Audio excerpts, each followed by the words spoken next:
Hello there, Dexter fans, and welcome to a brand new episode of Dexter Unwrapped, a podcast where we wander into the shadows and unwrap the dark mind of everyone's favorite vigilante serial killer, Dexter Morgan. As always, I'll be your host, Michaela. And I'm Brooke. And today we're talking about episode 4 of Dexter Resurrection, titled Call Me Red. Somebody once told me, you have to go through hell to achieve resurrection. Hallelujah.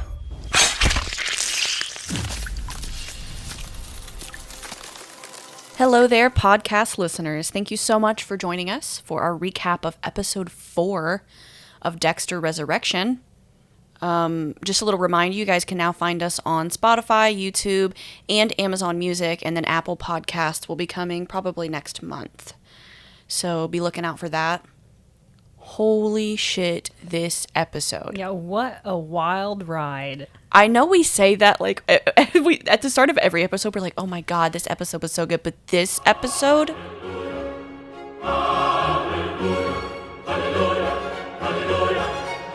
This episode has got to be in my top 5. This episode is special. Yeah. Like, really. Incredible. Shout out to Monica Raymond. She directed this episode. Shout out to the writers. Shout out to Clyde Phillips, to Scott Reynolds, to everyone that worked on this episode because, my God. I think it's one of the highest rated in Dexter history. No? This episode? I think so, yeah. I think it's alongside... I can't remember what that episode's called, but there was... One of the highest rated Dexter episodes in history was in the original show, and this is rated right alongside it. Super, super special. I'm really excited to get into it. First off, can we talk about some of these theories that are floating around? Because they're freaking intriguing. What do you got? Well, I saw some people talking yesterday, and I didn't even put this together myself, but so Ryan Foster, the guy that Harrison killed in episode 1, sexual predator. Yes. He also has a piece of his jewelry, which is Lady Vengeance's trophies. So is she going to get framed for Ryan Foster's murder? I mean, he is a sexual predator. That is her type of victim. Yeah, I was thinking the same thing. She's going to be involved in it somehow, right? Has to be. Yeah, maybe she just tries to cover it up for Harrison. Yeah. I feel like her and Dexter are gonna crack. Absolutely. But also possibly collab as well. I mean, they're cut from the same cloth, it seems, thus far. Yeah, they seem to both have a code, so it's going to be exciting to see. I've seen all kinds of crazy things floating around about the Gemini killer, who, love him so much, David Desmulchin. He is apparently going to have a much bigger role in this season than I had anticipated. Apparently he's very sus. He's very, you don't get much of him this episode. He's very quiet, standoffish. There's something going on with that character. Yeah, and I wasn't expecting another kill this episode either. I'm so glad it was in PH, though. I had a feeling, because that's just... his wig, though, god damn. What the hell is even that? The wig was not good. Yeah, it's all right. But I love Neil Patrick Harris so much. It was so freaking cool to see him on Dexter's table. Amazing. 10 out of 10. I've been seeing stuff about Claudette, even, the detective, that she's somehow wrapped up in some kind of serial killer conspiracy. I mean, there's all kinds of things floating around. I don't think so. I'm not necessarily sold on that either, but it just goes to show you how much people are putting into this. You know what I mean? Okay. I've also seen some theories going around about the New York Ripper. Yeah. Possibly being the big bad of the season. Because I saw that too. I saw the exact same thing. People were talking about the New York Ripper, how Claudette could be involved with the New York Ripper, or Claudette could be involved with the Gemini killer, or the Gemini killer could be involved with Red, or all kinds of weird stuff. And it's really fun to sit and read what everybody thinks. And I'm so excited to see where they take it, because as of right now, I mean, this was the cliffhanger of all cliffhangers. Oh, absolutely.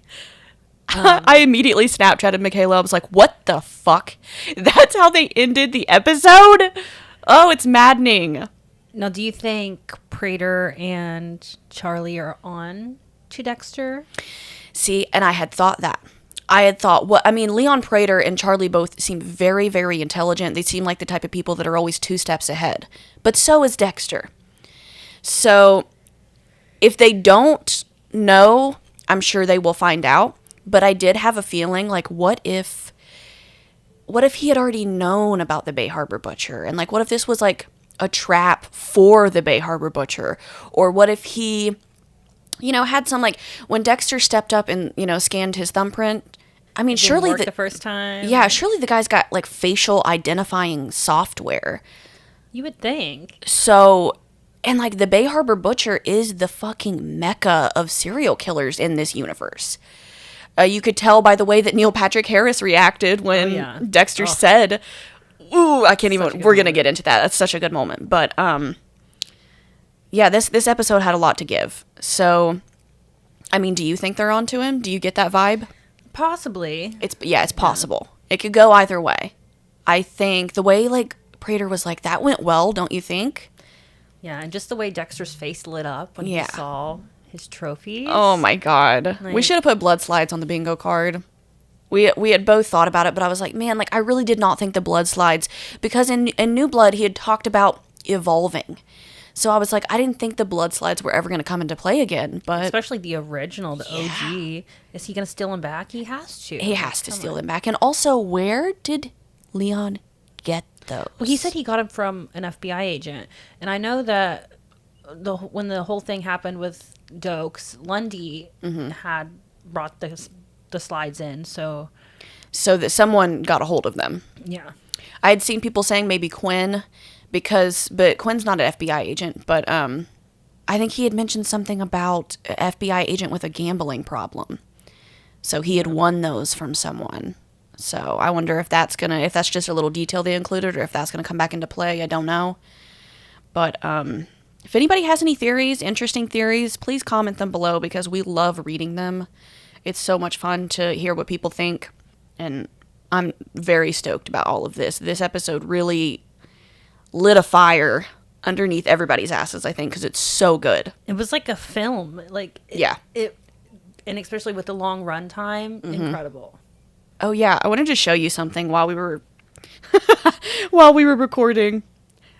I hit up ChatGPT today. Oh, God. I got inspired by somebody on the Facebook page. I think you're gonna love it. Is it me again? It's you as Kurt Caldwell's victim. Oh my, I love that. Oh my God. Molly Park who?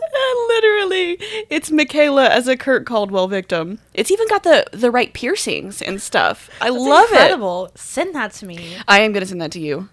Maybe we'll post it too. That's so funny.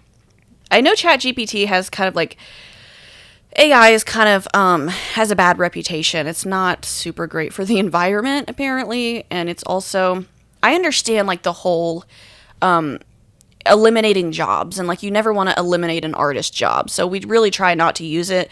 But I saw someone had turned their girlfriend into a Kurt Caldwell victim on this Dexter fan page on Facebook, and I was like, I have to do that. Michaela will love that. Yeah, it's incredible.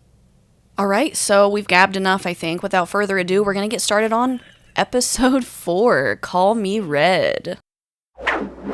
So starting up here, and we're going to have a lot to say. This episode's probably going to be a long one.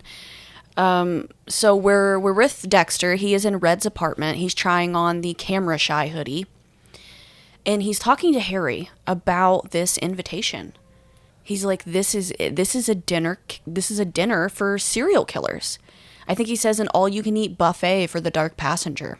And we know Dexter loves to eat. So. Yes, that appetite never stops. And I think I mentioned it before, but I'm going to mention it again because I talked to a few people on Facebook about it last night. This whole serial killer dinner thing reminds me so much of Devil's Night in American Horror Story Hotel. If you haven't seen that, I would highly recommend it. It's good as hell. But this guy, James Patrick March, who is a serial killer himself, he holds something called Devil's Night every year. Absinthe, our customary libation.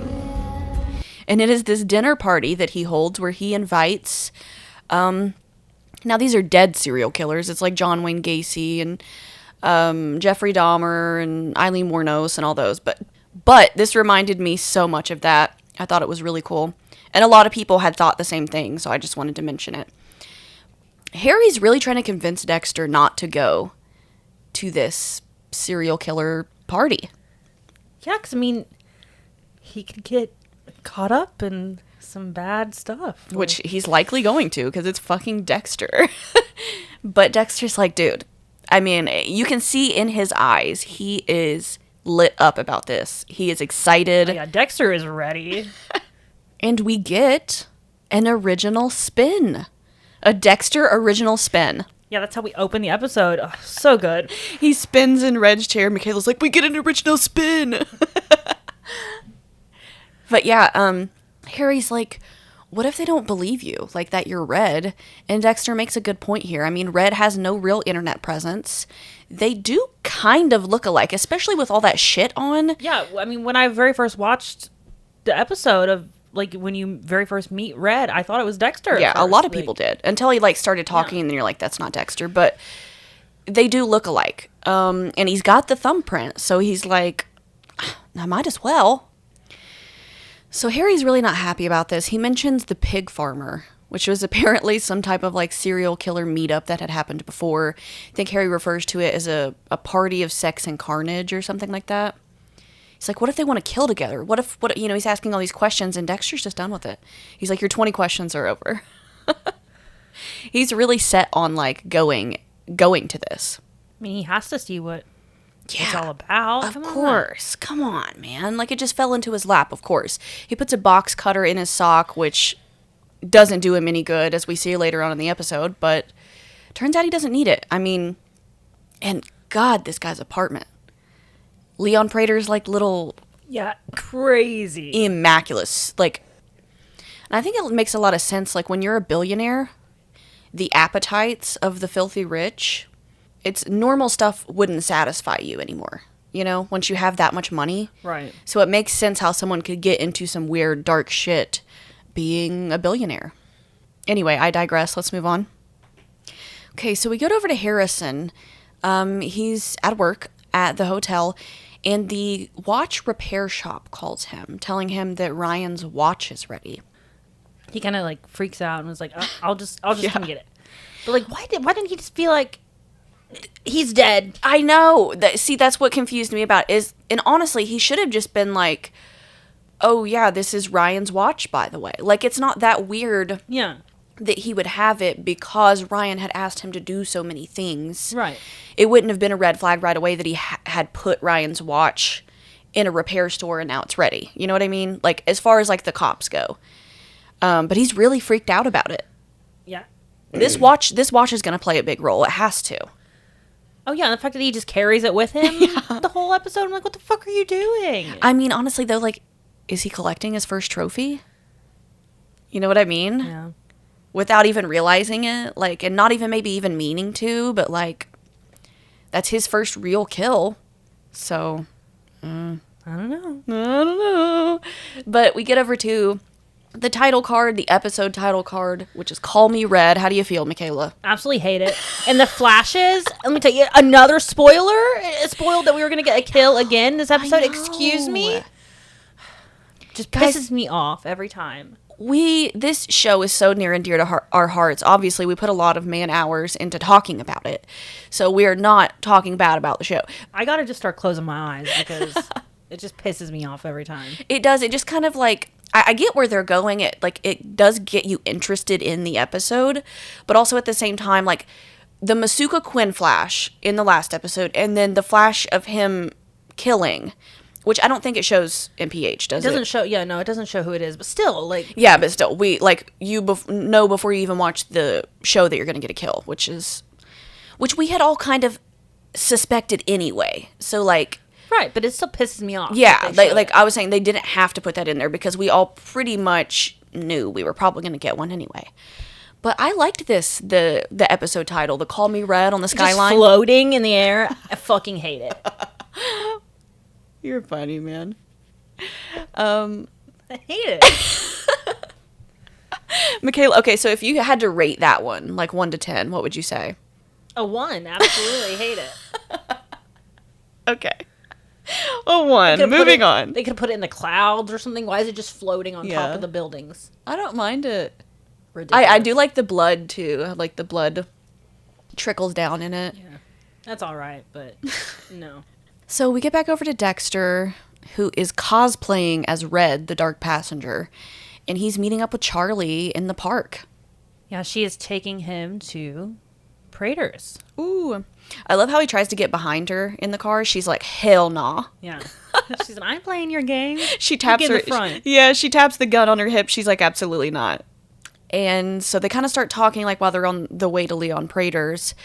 And I do think it's funny also here. So how she says that it took her 3 weeks to find old Ronnie Schmidt on the internet. Yeah, the inner voice is like, it only took me 3 days.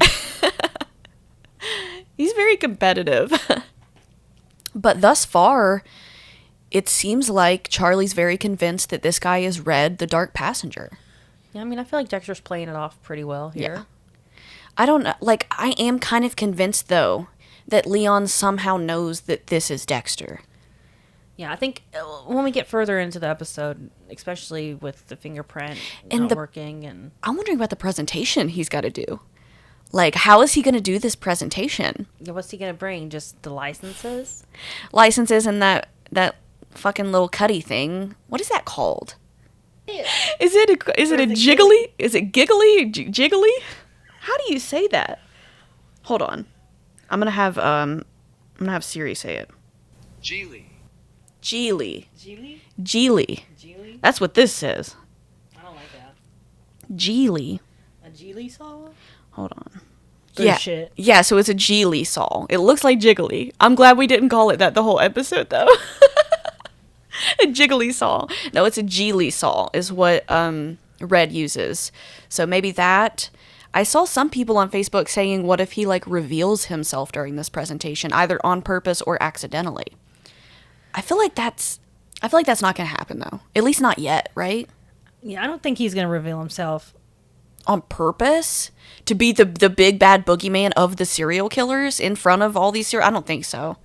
I don't know, though. I mean, he might tell Mia. Yeah.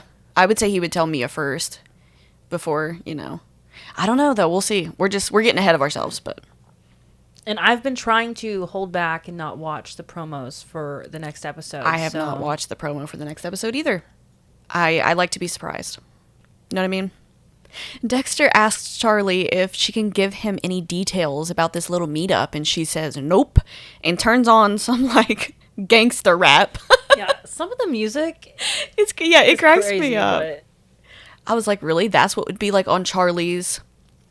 That's what she was listening to before she picked you up? how do you feel about Charlie so far?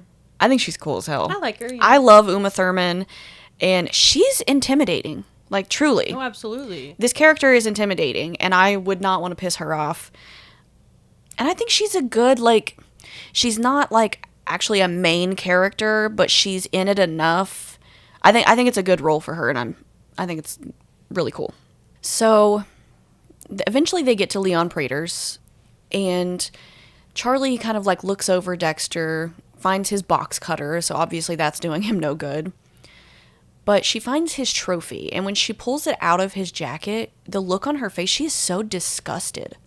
You know, so I really want to get more into Charlie, like Yeah. what she does, because like we saw her kill someone, so why is she so disgusted with him?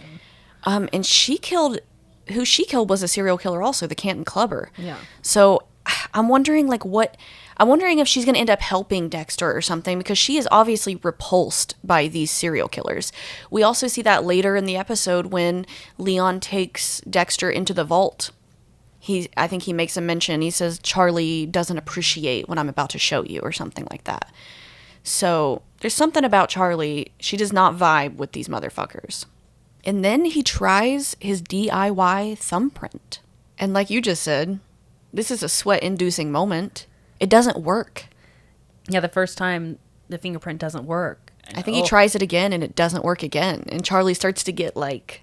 That's one thing. She does look like, what? Yeah, she's like a little sus. But first, but how did she have their fingerprints anyways. Unless she, like, maybe does she take it from their house? That's what I was going to say. She goes through their. their belongings. I'm sure she was able to lift a fingerprint somehow. But after a little bit of, like, de-sweating his little thumb glove, it finally works. So at last, we get into this very, very immaculate place. I think Dexter even makes a comment. He's like, Definitely not a pig farm. it is beautiful, this mansion. And we meet Leon Prater at last. Ronald Schmidt, welcome. Not exactly the man of the manor I expected. He prefers red. Red. Oh, I cannot express how excited I am to meet you, Leon Prater. And I see you've met Charlie. Yeah, I have. She's very Direct, I know. I couldn't survive without her. I am so thrilled you accepted my invitation. I didn't know what to expect, given your elusive identity. It is so wonderful to finally match the name with the face. Here it is. My face. It certainly is. I've been hosting this gathering for years. I know how unnerving it can be for someone like you to be found, but your secrets are safe with me. This is a safe space for people like you. Yeah, Dexter's inner voice says here, well, definitely not the man of the manor I was expecting. Which is crazy for him to say that. I mean, of course it makes sense, but like, and God, dude. But Peter Dinklage, I mean, such a good actor, and he is so good in this already. I am like sold. Yeah, I'm loving Leon. Okay, so Leon makes a comment here. He's like, it's so great to finally meet you. I didn't know what to expect given your elusive identity. Which could also be said about the Bay Harbor Butcher. You know what I mean? I mean, Yeah. maybe Leon's not onto him, but I don't think he's onto him as of right now, like that hard off the bat. It would just, that is something that could also be said about the Bay Harbor Butcher because nobody ever really found out who that was. I mean, You know what I mean? James Doe. Sure, it was James Dokes, but a lot of people, and Leon Prater is obsessed with serial killers, he would know that it wasn't really James Dokes. You know what I mean? I don't know. That was just something that I just, like, rewatching it just now, I just noticed that, like, maybe he means the Bay Harbor Butcher. I don't know. Maybe he doesn't, but we'll see. Leon Prater is freaked out. This guy's freaky. Yeah, he is all giddy He's about. geeked. Yeah. Like me? Me? Oh. Goodness, no. I am just a huge fan. He's like, oh, goodness, no, not me. I mean, Dexter asks him if he's a serial killer, and he's like, no, I'm just a huge fan, which is crazy. And it is, like, it's weird because there are people like that are, like, legitimately fans of Ted Bundy or fans of Jeffrey Dahmer, which is so fucked up. Those people did absolutely horrible things. Now, Dexter, a little different. No, I'm gonna say, well, we're fans of Dexter Morgan. We are. He's also fictional. And he murders bad people. But Dexter's done his fair share of fucked up things. That is true. So maybe we are just Leon Prater, but like way poorer. And here is where we start getting into the really juicy stuff, man. This is the meat and potatoes of the episode. Leon takes Dexter into his vault. It's insane. Yeah. But like I made a note of earlier, before they go in there, Charlie's like, okay, yeah, I'm going to go now. She says, I'll take my leave. And he mentions that Charlie does not appreciate what I'm about to show you. So the Charlie stuff is interesting. She's going to play a role in this somehow. Also, another thing that reminded me of American Horror Story Hotel, weirdly enough, was Leon's vault. Because James Patrick March had one exactly like that. It wasn't a wine cellar, but it was behind his, like, safe or something like that. Behind his safe was this huge vault where he kept his own trophies. Weird connections. I mean, I'm sure it wasn't intentional or anything, but this is reminding me a lot of American Horror Story Hotel. And when Leon opens the vault, the very first thing we see is Pogo. The Pogo the Clown outfit from none other than John Wayne Gacy.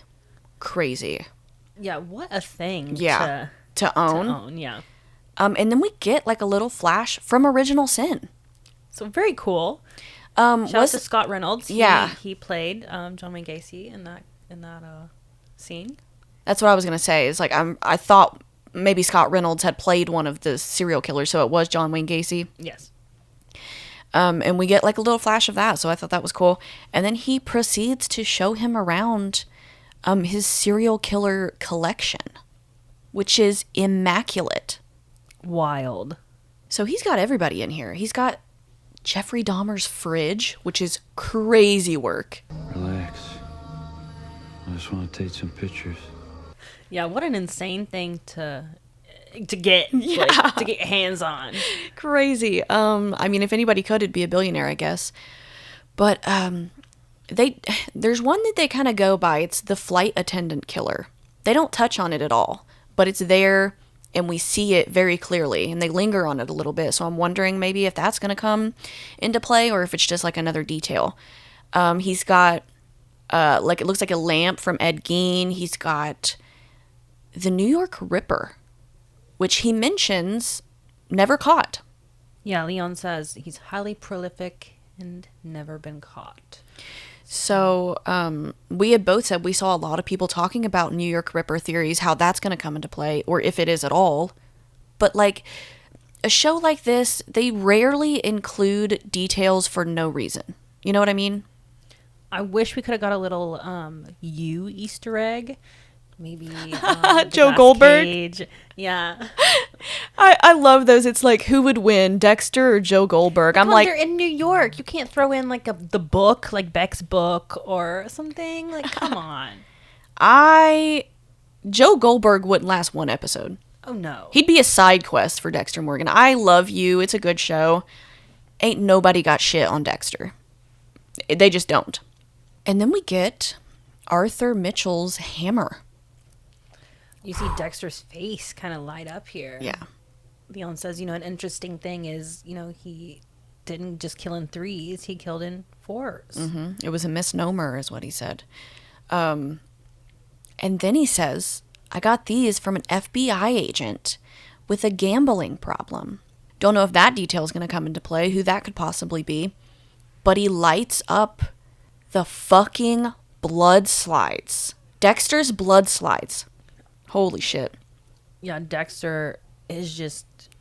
He floats to it like a ghost. He's like, moth to a flame. And he immediately drags his finger along them. Iconic. Love it. Dude, so Prayer good. immediately is like, Don't touch.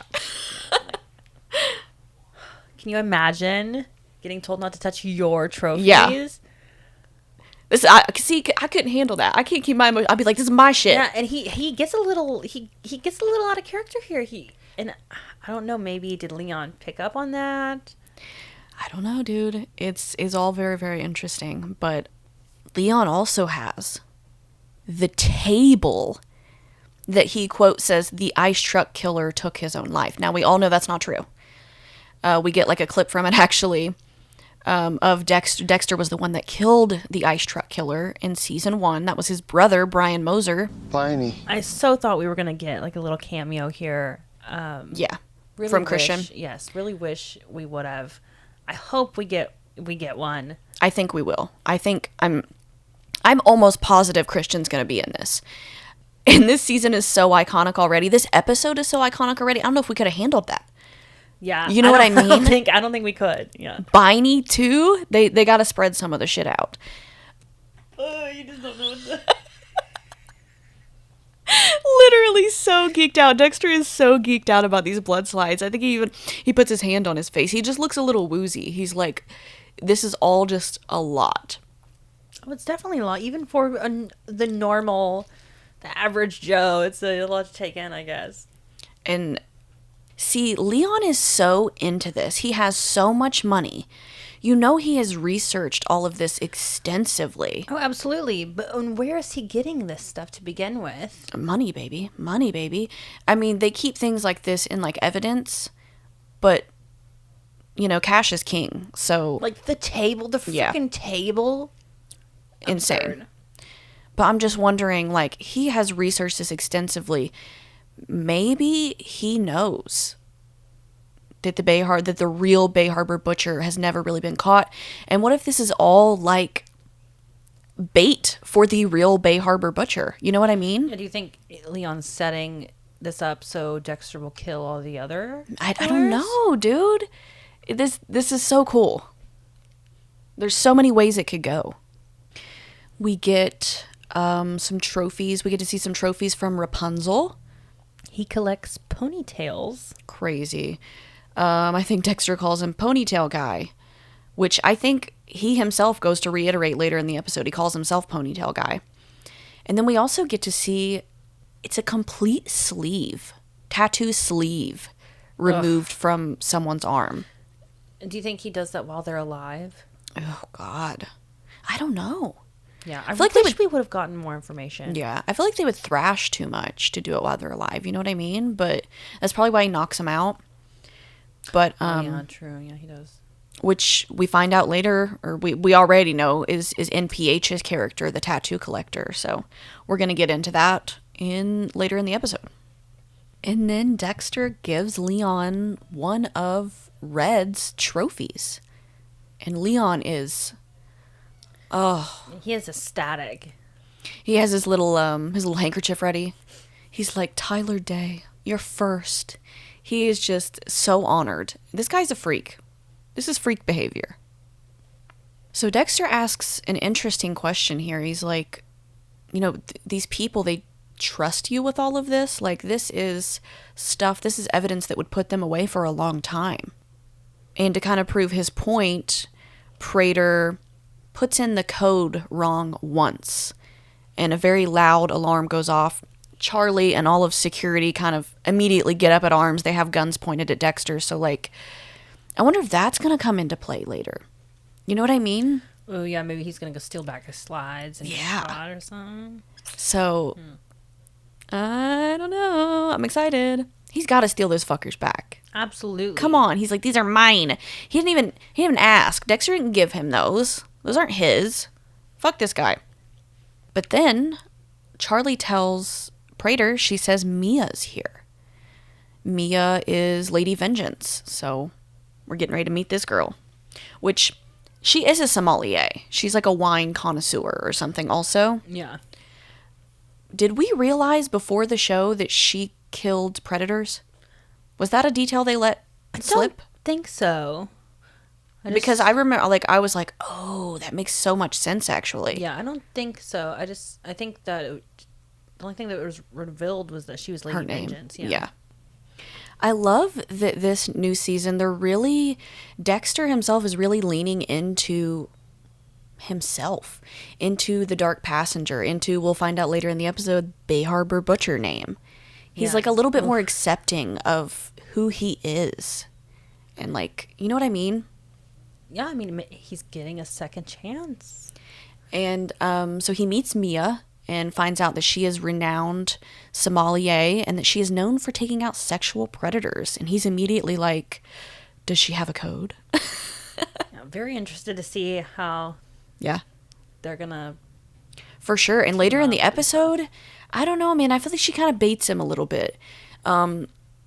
People were talking about Dexter Kraken. And like, I don't think she was trying to bait him. Do you think she just wanted to fuck? Him, Dude, I totally get it. Either way, I think either way makes sense. But also the fact that because I mean, she showed him her trophies, like, and also like they're not supposed to kill each other, right? That's kind of part of I'm assuming Leon Prater's rules is they're not to kill each other. But also I kind of was like, oh, maybe she is baiting him a little bit to see kind of how he responds. I don't know, but maybe she was just trying to crack. And, you can't blame a girl. A little detail I didn't notice the first time I watched it is Dexter actually looks at, these are like tomahawk steaks, right? Whatever they are, they look delicious. They look so juicy. And he's like, oh, this is getting better and better. Little does he know, he's a vegan. Did you know that Michael C. Hall is actually a vegan? I did. I saw somebody talking about how he's a vegan, pretending to not be a vegan, who's pretending to be a vegan. It's so many different layers of acting, and he does it really well. When it eventually comes to a head, he's very disappointed. I felt bad for him. I was like, oh man, all that, and he doesn't even get, like, these are the best looking steaks I've ever seen. Yeah, you could have done something better than cauliflower, Leon. Come on, boy. I mean, honestly, the cauliflower probably was good, but ain't nothing gonna replace the shit we saw. Yeah. Those It huge... broke my heart for him. Damn. Because we know Dexter loves some good old juicy steak. As Mia and Dexter are kind of walking through Leon's home here, Mia makes a comment. She's like, Prater likes to own things and people. So I'm wondering, going back to Charlie, I had always kind of got this feeling that he had something on Charlie, that he owned her for some reason. And that is why she is working for him, despite being so disgusted by all of this. Yeah, that makes sense. And I feel like maybe that's going to end up helping Dexter in the long run. Or Harrison, or, who knows. But it was just something I wanted to note. She also makes a comment about this wine they're having being bottled while Mark Twain was alive. And then it costed $4,000. What?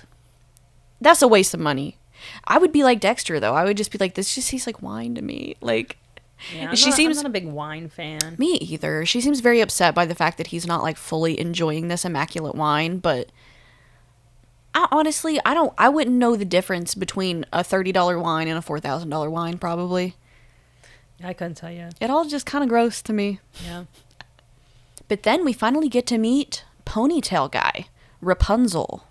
So when he meets Rapunzel, he realizes this guy has, like, a whole family.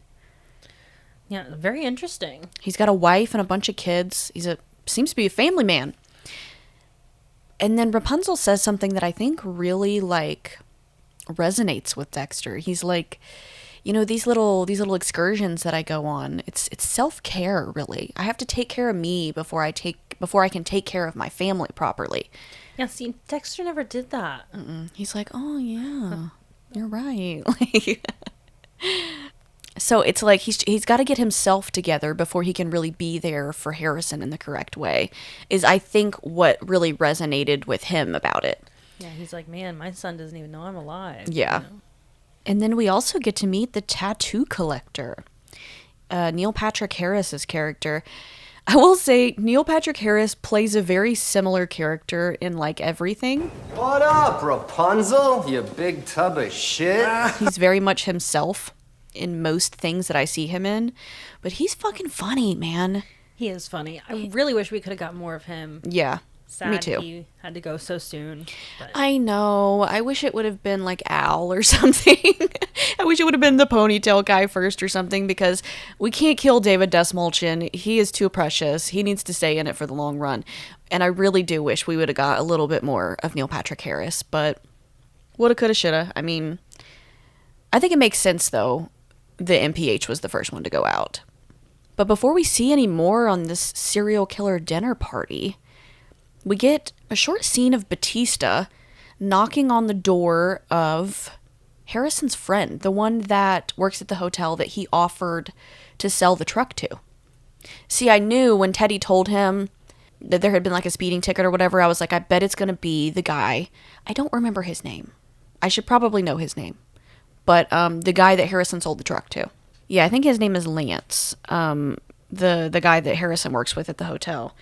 And Batista goes to Lance's apartment looking for Jim Lindsay. This guy's like, who the hell is Jim Lindsay? And then Batista finally realizes that this guy was sold the truck by a Harrison Morgan.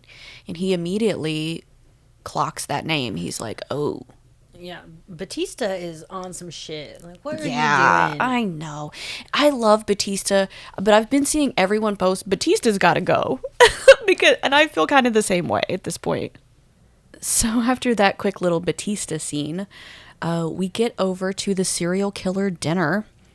They're all kind of gathered around talking, and in walks Gareth, the Gemini killer.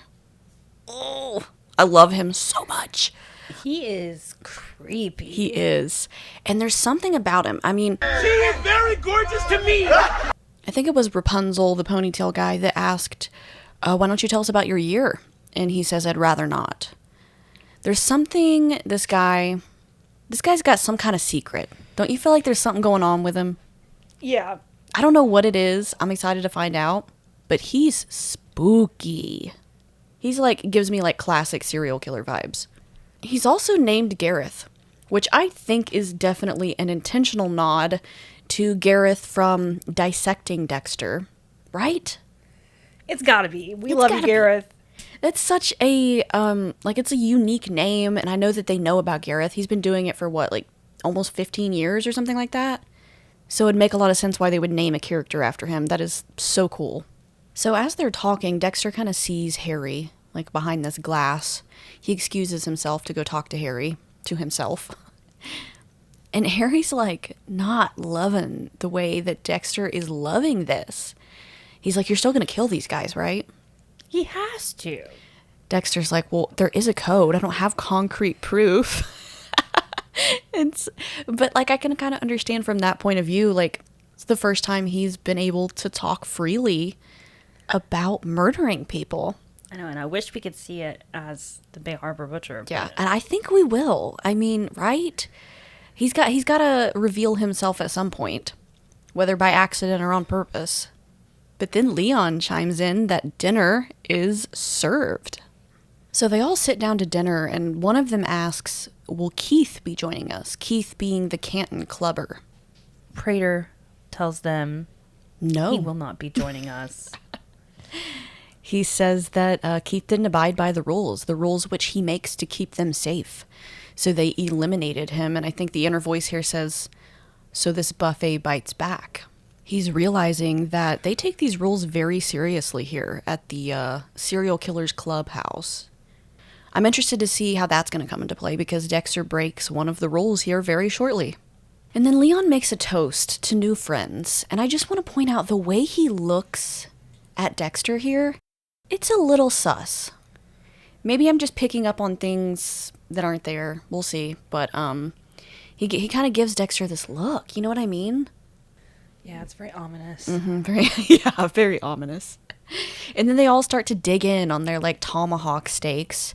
And he presents Dexter with a cauliflower steak.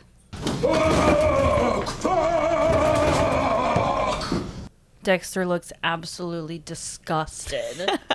He is so disappointed. He must have not realized that Red was a vegan. So the look on his face when he realizes he's going to be dining on cauliflower instead of these delicious steaks is... Like, they couldn't have cooked him up something better. I know that chef could have whipped something up much better than that slab of cauliflower. So funny.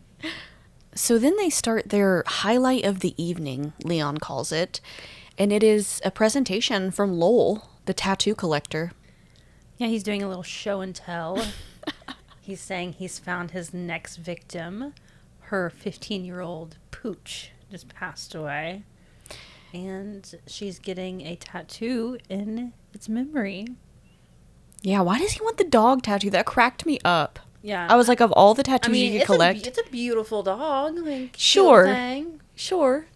It's a cute little dog, but it's just so random. Like, this dog, but Lowell really wants this dog. So it's being tattooed on this girl named Jules, I think, and that is going to be his next victim. So he's really, I think even Dexter, the inner voice here, makes a comment. He's put himself at the top of Dexter's list by announcing an imminent kill of an innocent person. But he just wants to cut this girl's skin off of her body. He's a sick fuck. Yeah. Like, no, for what reason? Like, just because the tattoo's cool? That's what he does, man. Insane. And I absolutely love this next part where they all kind of talk about what they call their urge, is what Dexter calls it. I think Mia says the itch, the need. The Gemini killer says the great yearning. Like, come on. Love him. Love him so much. And he looks at Dexter in such a peculiar way in this scene, too. Something is going on. I don't know what it is, but something's going on. Like, do you have any theories what the Gemini killer's, like, place in all of this is going to be? I have no idea. I'm very, very interested because they're just doing a great job of building, like, suspense and questions because I have so many. Okay, so Leon says here, after Lowell's presentation, he tells Dexter, or Red, he's like, next time, I need you to share. That money I gave you was for like a show and tell. The presentation's going to be interesting all on its own. But Dexter says, so there's going to be more of these. And Leon's like, yeah, I have so much planned. The gala's got to be part of it. We already know he's wrapped up in the gala. That's probably going to be one of our big scenes, I would assume, is the gala. So what do you think, like, what do you think this guy's end deal is here? Like, what? I have no clue. It's all still so vague. Yeah. And yeah, I mean, there's a lot to wonder, but with the last episode being called Injustice for All, I keep wondering, like, what does that mean? How is this going to end up for everybody? I don't think all of the killers are going to die. It would make sense for them not to. I don't know. But that episode name really, I don't know. We'll see. So then we get back over to Harrison. He's at work at the hotel, and he has Ryan's watch. And it's like throughout this episode, the ticking of the watch, it kind of reminds me of The Telltale Heart, Edgar Allan Poe. It's just a story about guilt, pretty much, and how, like, the guilt of this man killing another man, the sound of the man's heart drove him insane, and the guilt of it. And it kind of reminded me with the ticking of the watch. Harrison is really, even though, like, Ryan deserved it, Harrison, you can tell it's getting to him. Well, yeah, Harrison has never killed anyone before. Yeah. And he did it in such a passionate moment, you know what I mean? But before, we really see anything else on the watch, Harrison is called over by Angel Batista. And this is where I'm like, dude. Give it a rest, Batista. I've seen people saying Harrison's going to kill Batista, Dexter's going to kill Batista. I don't think Batista's going to die. I don't know. Do you think so? I think, is it episode 8, or is it the penultimate that's touched by an angel? Yeah. I don't know, dude. I don't feel like Angel's gonna die, but he is pissing me off. Yeah. Ooh, and this whole scene, it bothers me. He is just, playing Harrison. Yeah. He realizes, so him and Harrison sit down, and Angel realizes that Harrison doesn't know that Dexter is dead. So he uses that to his advantage, or tries to. Like, listen, just tell me, was your dad the Bay Harbor Butcher? Like, he's dead. Like, crazy. You're not going to get in trouble. Like, I just need to know. This poor kid. But Harrison stands on business, bruh. And I respect him for that. Yeah, which is crazy, because you generally don't like Harrison. He's a lot more likable in this really season, is. though. I'm really liking Harrison. They were like, we got to cut back on the annoying shit. People don't like him. We have to make people like Harrison this season. But he is super likable, and he stands up and backs up his dad once again. I think Angel ends up telling him this is a dark path you're going down, because he's already kind of realizing that this was likely Harrison that did this murder. Can't prove it, obviously, but I'm interested to see where that's going to go, man, because it doesn't seem like Angel's going to back down from this. I hope he doesn't end up dying. Because, like, I mean, he doesn't deserve to die. None of them did. Well, yeah, Deb, like LaGuerta, Deb, LaGuerta, yeah, absolutely. So I'm like, are they really going to do another death like that? I don't know. Batista's very suspicious of Dexter, very suspicious of Harrison now. This is a clusterfuck if I ever saw one.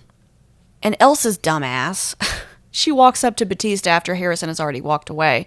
So at this point, Batista doesn't even realize that Ryan Foster was murdered. Does he?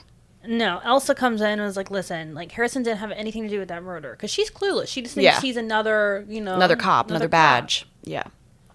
He's like, what? What murder? So now the gears are turning in Batista's head. And so it must be later where he tells him he's going down a dark path then. He meets with him again, doesn't he? Yeah. Yeah, that's my bad. But this one, they kind of just talk about Dexter and about, he tells him he got him the red train set when he was a kid and, all this and all that. But after Batista hears about Ryan being murdered in the exact same fashion that the Bay Harbor Butcher would kill people, he then starts to put together the pieces that Harrison may be a successor, which is probably concerning, but he just needs to let it go. Yeah, just let it go. Let it go.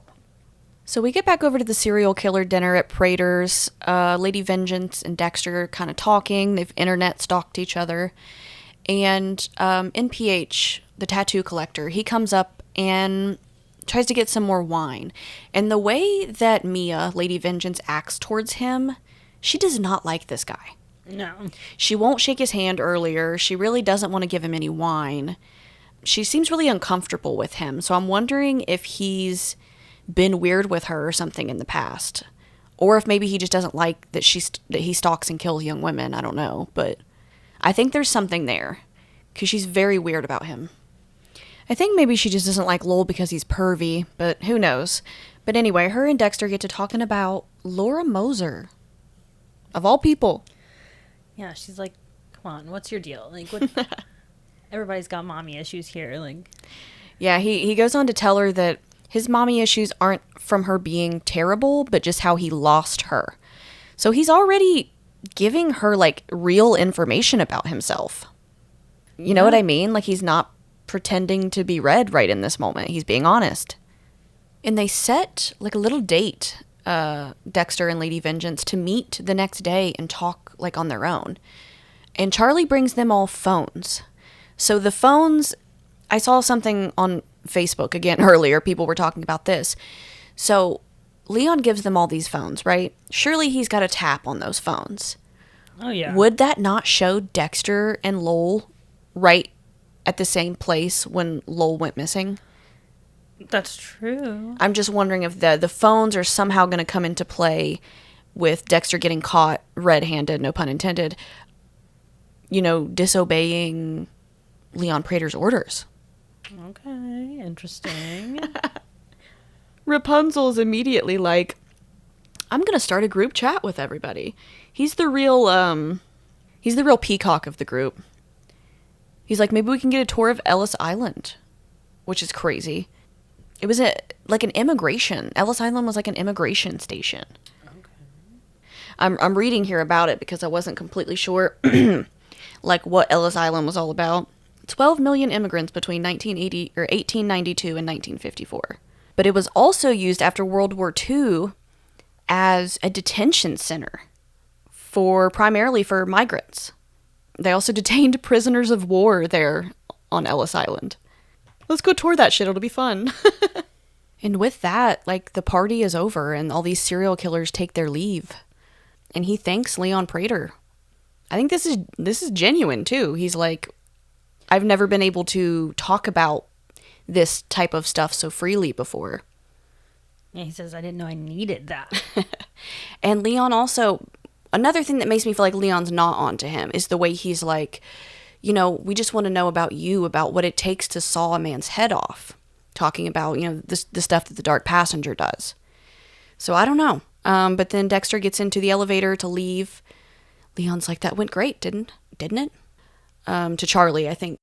So, Dexter's kind of walking out on the New York City streets after leaving. And he makes another wolf reference. He says, I've always felt like a lone wolf howling into the void or something like that. And he said, now I hear others howling back at me or howling with me. They mentioned this wolf cycle so much in this show. It's along with the appetite. There's just a lot of symbolism in that. I have a badass wolf tattoo on my leg, so it's like having a new meaning lately. I'm like, ooh, is this a Dexter tattoo after all? Which me and Michaela were thinking about getting Dexter tattoos. We're gonna do that, right? Oh, absolutely. I think we're gonna get Slice of Life. We're both gonna get it on our leg. Super excited about that. We should definitely post a picture of it, right? We'll post it on like Instagram or something. Okay. I'm acting like this is Severance or something. But when he goes to the food cart, he says, 1 chili dog, please. And then he's like, well, actually make it 2. That's the second time he's said that. He's hungry. In this, because he says that about the cheeseburgers also. Maybe he's just hungry. Maybe it's another play on the appetite thing. But also, the Gemini killer kills in 2s. Shut up, cunt. I think that's a bit of a stretch. No, but listen. What if it's like, that's what I was saying earlier, is like I'm acting like this is Severance or something. And maybe it's not that deep. But You never know, man. Maybe it's got something to do with that. Or does the Gemini kill caterers or something? I don't think so. But I did read on something, I don't remember what it was, but that was part of his whole thing, is he kills in twos, apparently. Right. That's why he's called the Gemini Killer. And I'd just like to say, I bet filming in New York Times Square is a nightmare. Oh, it has to be. I couldn't even imagine. Yeah, that's probably got to come with so many issues. I applaud them for doing it, because damn. So we get back to the hotel with Harrison. He is once again being plagued, haunted by the sound of this ticking watch. It is so Telltale Heart. He ends up going to Elsa's apartment because he just needs to be with a friend. Like, he's kind of losing his mind about, like, the guilt and the pressure of what he did. Now, he hangs out with her. They watch RuPaul's Drag Race again. And they're, like, having, like, a tender little moment, and he tries to kiss her. And she pulls away. I was like, girl, I feel like she was, like, being very, like, flirty towards it. Like, you know what I mean? I feel like they had, like, sort of, like, a romantic thing going on, and then he tries to kiss her, and she's like, doesn't allow him to. And then he's like, I fuck up everything. This poor guy can't catch a break, man. We get over to the Hotel Empire, across the street, actually. And Dexter and Harry are in the car. They're, like, watching Harrison having a conversation. He's convinced that Dexter is stalling because he doesn't want to kill these guys, because he likes them, and honestly, he's right. Dexter's like, I can't just start killing them off one by one. Like, they'll get suspicious. Which is also true. But he is stalling, and Harry is urging him that he needs to talk to Harrison, because Harrison is the one person that he truly can connect with. That these people, they may feel like friends right now, but they're not. And he mentions, you know, what are you going to do about Lowell, the tattoo collector? Because he is set to murder and take that dog tattoo any day. So that is a complication, I think, is what Dexter says. We also get a little funny, like, smack on the back of the head from Harry. That was such a dad move, to smack him on the back of the head like that. I love it. And with that, Dexter makes a little appointment with the tattoo collector. He sets up a little meeting with him at happy hour. So we'll see where that goes. But now he's on his way to go on a little jog with Lady Vengeance, which I remember getting the pictures of them filming this scene. Yeah, of them jogging. Yeah. And just being like, what the? Why are they jogging? What the hell? So Dexter and Mia are kind of having a conversation about Leon Prater. He's asking her how long she's been going to these things, and, you know, what Leon Prater's deal is, and just kind of gathering as much information as he can. And he asks, like, how often do people get, like, uninvited or killed? And Mia says, well, one guy got uninvited, and one guy got arrested, and his first night in jail killed himself. She says, allegedly. And so they're talking about the Canton Clubber here, and how that the Keith guy obviously broke one of Leon Prater's rules, and so he got eliminated. So it's going to be interesting to see how Dexter gets himself out of that, because he broke a big rule in this episode. So Dexter and Lady Vengeance kind of start, like, sharing their stories with each other here. How they became who they are, and I think he asks her, when did she realize that she was different? She also makes a comment, which makes a lot of sense, why she is a killer of predators, is her mom constantly had men in and out of her life, men that creeped her out, and so it makes a lot of sense why she is a predator killer, a lot like Dexter is. He mentions here that he almost stabbed a kid once on the basketball court. Yeah, interesting. I don't think that's ever been mentioned before. I don't think so either. He says, my dad stopped me. I'm wondering if him talking about his life with her is going to end up getting his real identity revealed. See, I think he might just tell her that he's the Bay Harbor Butcher. Yeah. I wouldn't be surprised by that, especially if they crack. Right. And then she goes on to say that she found out that one of her mom's new boyfriends. She had went to like ballet school, and when she came home, she found out that he had sexually assaulted her younger sister. And that is the first time she killed someone. And she enjoyed it, buddy. And I don't blame her. Yeah, she says, much better than the ballet. And she makes a comment, like after they're done talking here, she makes a comment. She's like, "Are you hungry?" Dexter immediately, no hesitation, he says, always. That appetite never stops. I've said it once, I'll say it again. And she invites him to her Airbnb. I was like, oh. As soon as she said that, I was like, we're about to tick something off the list, baby. Off that bingo card. Fuck. Yeah, like, she's like, I love a good reward at the end of a run. Yeah, she was just trying to fuck. She's trying to crack. Yeah. Whatever. I don't blame her. Dexter's hot. So she, when they get back to her Airbnb, she opens up a box of pastries, which we all know Dexter loves. Oh, yeah. He goes to grab one, and she's like, oh, here's the vegan one. It's kale. It looks like something out of The Exorcist, buddy. Disgusting. It's all green and, like, it looks terrible. This poor guy. Bless his heart. He just keeps being denied the deliciousness of the things that he loves. That damn pastry looked like it came out the sea. Yeah, it does not look good whatsoever. And then Mia actually shows Dexter her trophies, which is crazy. They're in this like ballerina jewelry box, and we get another reflection shot here. Yeah, Dexter sees his he looks at his reflection in the mirror of the ballerina box as well. And that is when Mia excuses herself to go shower. And she leaves the door open. Yeah, she tried. Dexter thought about it real hard. Yeah, he's like, oh, I want to. But Harry reminds him. He says, you got a happy hour with Lowell. You can't be showering with serial killers. He's like, damn, you're right. He excuses himself. She sounds a little disappointed. She's like, what? Yeah. You're leaving? So we get over to the bar with Lowell. It's happy hour. And he and Dexter are sitting down to have a drink when Lowell's like, actually, I gotta go.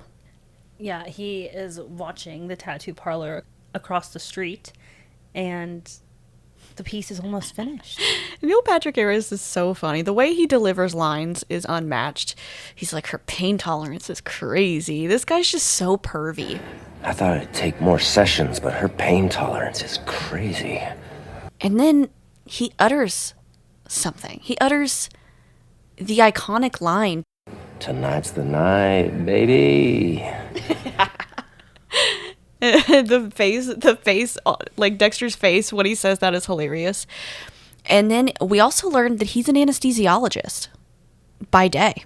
Interesting. So that is how he kind of like... He knocks his victims out. Yeah. And Dexter's freaking out. He's like, fuck, Lowell's ready and I'm not. He's living in New York City now, so it's going to take him 2 hours to get back to his house. Can't do that. So he's got to think on the fly. Per usual. So, but before we get to see any more on that, we get back over to Detective Claudette, who's listening to that damn song again. Wearing those damn headphones, I swear. Michaela said she ain't got a playlist. Like really? For real? Why are they just the same song? I could not. Over and over. Good Lord, girl. See, I didn't catch that the first time. So Detective Wallace and Aliva, they're talking. She's saying she's still stuck on Harrison Morgan, that there's something she's missing, and she is right. She is onto something, but there is something she is missing. She's like, I gotta take it from the top again. And her partner, he says something interesting here. He says, I've seen you fixate like this before. It almost cost you your job. Let's not make this another New York Ripper. So, seems like, she was onto something with the New York Ripper. But much like Maria LaGuerta, they didn't have like hard evidence. They just had this hunch, a lot like Angela in New Blood. They knew something was inky about it, but they could not. It's a woman's intuition, man. Women just know things sometimes, So I'm interested to see how that's going to come into play. That's now twice that the New York Ripper has been mentioned. Yeah, I feel like it's definitely It's going to play some role in this somehow. Yeah. So Batista comes in. Good Lord. He's like, listen, I worked a case back in Miami. It was eerily similar to what you're working with now, body cut up into 9 pieces. He's like, do you have a minute? So fucking Batista, man, he's just getting all around town. And of course, like, this is bad news because Batista knows that Dexter and Harrison have something to do with this. And she has the hunch that Harrison has something to do with this. So this is just not looking good for the Morgans right now. Yeah, I'm a little scared for Batista's life, gonna be honest. getting pretty crazy. I'm wondering if maybe, like, you know how Dexter was able to help Angela and New Blood? Maybe he'll be able to help them, like, figure out the New York Ripper, and he'll get some lenience because of that. You know what I mean? Right. Something like that. So then we get over to Lowell, who is prowling on the streets behind this woman. He's about to try to take her out to get her tattoo when Dexter pounces from behind. Yeah, Dexter is swift, and he gets the mask on him. Some poetic justice that he uses Lowell's own tool. Lowell has his own handy-dandy Old Faithful, and he uses that on him to knock him out, and then he takes him back to the tattoo parlor, to a full-on cool-ass kill room. A tattoo parlor? Yeah. Hell yeah. He really be wrapping those bodies up. Yeah, for the head season. to toe with a little extra piece at the bottom. And I love the lighting. Kind of reminds me of the original Sin lighting Yeah. at the Nurse Mary kill, I think it was. But that, like, bluish, purplish lighting reminded me of it. So Lowell is on the table. We get the iconic cheek slice. Yes. Oh, Lowell wakes up and he knows what it is right from the start. He's like, fuck me. And Dexter reiterates, you were right. Tonight's the night, baby. ooh, it's so good. So good. We get the iconic forehead tap. Yes. Ooh. I think he taps his forehead a bunch of times. And it's like when they're especially annoying. Yeah. And of course, Lowell's like, you're already gonna fuck with Prater's rules. Which, like we've mentioned many times, I wonder how that's gonna pan out for him. But so Dexter asks Lowell here why he keeps the skins. He just says, I like looking at them. He says they calm me. Which is exactly why Dexter kept the blood slides, and which is why he decides here in this moment to bring back the blood slides. It's, the way he would open the box and drag his finger along them. They're a part of him. And yeah, Lowell's victims are innocent, and that makes Lowell a much bigger monster. But in the same way that he keeps skins to please himself, Dexter does the same thing with the blood slides. And with that, we see Dexter create this little makeshift blood slide. There's something about that shot of him, squishing the blood together and making his first blood slide in a while. It's so good.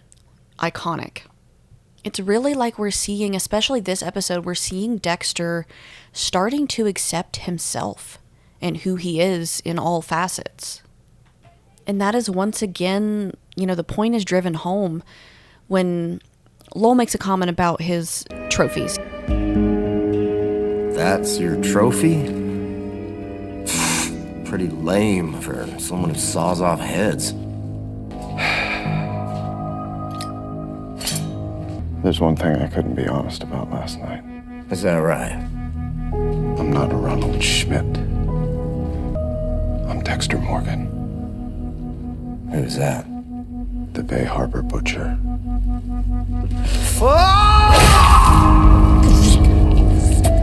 Dexter says, oh yeah, actually, I'm not Ronald Schmidt. He says, I'm Dexter Morgan, the Bay Harbor Butcher. Oh, such a good moment. And Lowell, you can see kind of like the recognition in his eyes, because that's the boogeyman for these serial killers. You know what I mean? The Bay Harbor Butcher. He's like, oh, fuck. And Dexter drives the knife right into him. Such a good scene. Lowell the tattoo collector is no more. Super great scene. And like I said earlier, it's like we're seeing Dexter. He hated that name. The Bay Harbor Butcher. Oh, yeah. He literally says it in one of the most iconic scenes. He's like, I really hate that name, when Dokes catches him. Yeah. But he is acknowledging that he is Dexter that he is the Bay Harbor Butcher. We're seeing him own that, own the Dark Passenger, own Tonight's the Night.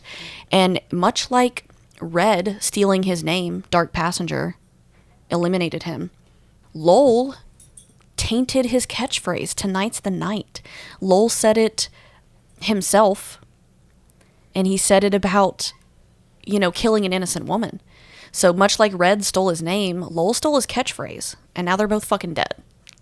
As they should be. Absolutely. So we're really seeing Dexter claim himself. It's fucking cool, man. This season is so good so far. Yeah, it has been incredible. I'm kind of sad MPH was the first kill. Yeah, I was hoping to get more of him. But it also feels right at the same time.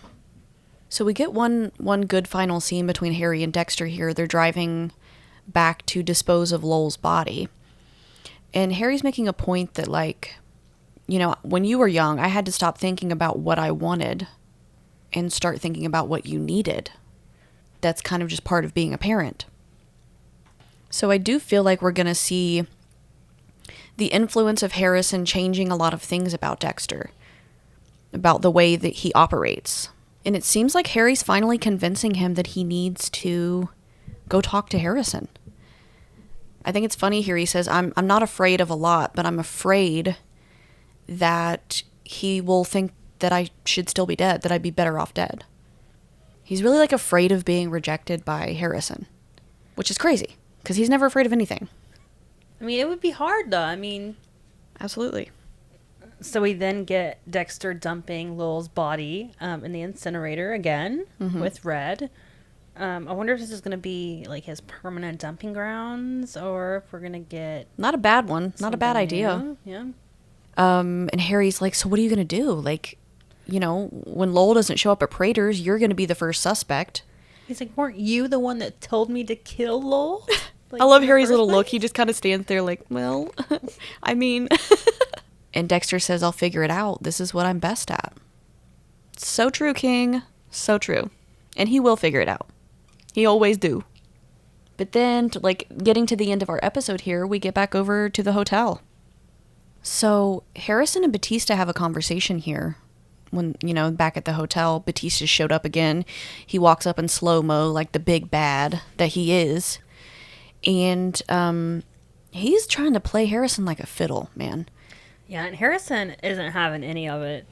He's kind of threatening him here. He's like, listen, pretty much telling him, I know you're involved in this. He said, I haven't said anything about you yet, and I don't have to. But I just need confirmation from you that your dad was the Bay Harbor Butcher. Yeah, and Harrison's like, I don't know what you're talking about. He's like, I don't know nothing about nothing. He's obviously affected by this. Harrison's very nervous. He's kind of being driven insane by the guilt and the pressure of it all. But he stands on business. And this is where Batista tells him that he's going down a dark path. Batista knows that Harrison is up to no good, that Dexter is up to no good. He just can't prove it yet. Ooh, so Harrison tells Batista to fuck off, pretty much. But then the guilt, it's just getting too much. He hears the incessant ticking of that watch again and again. It's building up within him. And he decides to talk to the police. Yeah, he makes it to the police station. He was getting ready to go in there and say, I did it. Arrest me. The body's here. But Dexter. God. Dexter comes up behind him and grabs him. Says Harrison, I think he says, Harrison, don't do this, or something like that. And for the first time, we were seeing Harrison and Dexter seeing each other since New Blood. Harrison thought his dad was dead until this exact moment. Can you imagine? Crazy. What a fucking cliffhanger. That is the way our episode ends. Wild. Call Me Red ends, one of the best episodes of Dexter ends with one of the best cliffhangers in the show's freaking history, man. So our end credit, They're cool. Get little pieces of tattoos. Yeah, we also get a thumbprint, which is cool. The end credits have been really sick. But, so yeah, this episode was batshit. Yeah, I rate it a 10 out of 10. I have to agree with you. 10 out of 10 episode. 1,000%. So good. Definitely probably in my top 5 easily. If not Of like Dexter episodes? Yeah. I would say top 3, dude. Top 3? For me, because this one was There's a bunch of so ones good. that I like, but That's true. I mean, we have the whole like original show to think about, Yeah. which amazing episodes in the original show as well. But this one is just wonderful. There was so much to it. I feel there was so much substance and I like loved the long episode. I Yeah. loved it. The pacing of it was wonderful. It was incredible. yeah, answered a lot of questions, but also gave us a lot of questions. And like I said, I'm really enjoying seeing Dexter take his name back. For the first time, he always hated the campiness of it, I guess, the Bay Harbor Butcher and like all of this, but he's claiming it. He's claiming his shit this time. Hearing him say, "I'm the Bay, Bay Harbor, Harbor Butcher." I jumped out of my seat. I said, "Oh, I don't think he's ever said that before." And he hasn't. Like, amazing. So good. Absolutely 10 out of 10 episode. You guys, we're going to update our bingo card for this episode on Instagram and TikTok. You guys can follow us on there. You can also follow us on Spotify, YouTube, Amazon Music. We're on all of those platforms. We would really, really appreciate it. If anybody has any theories, I absolutely love reading them. So please comment them below. Let us know how you felt about this episode. I know it was a really popular one. All right, well, without further ado, I think that does it for our recap of episode 4 of Dexter Resurrection, Call Me Red. So we'll be back next week with episode 5, Murder Horny. Oh, I love that fucking title. I'm so excited. It's going to be awesome. So once again, I'm your host, Michaela. And I'm Brooke. And until next time, stay safe and keep that dark passenger in check.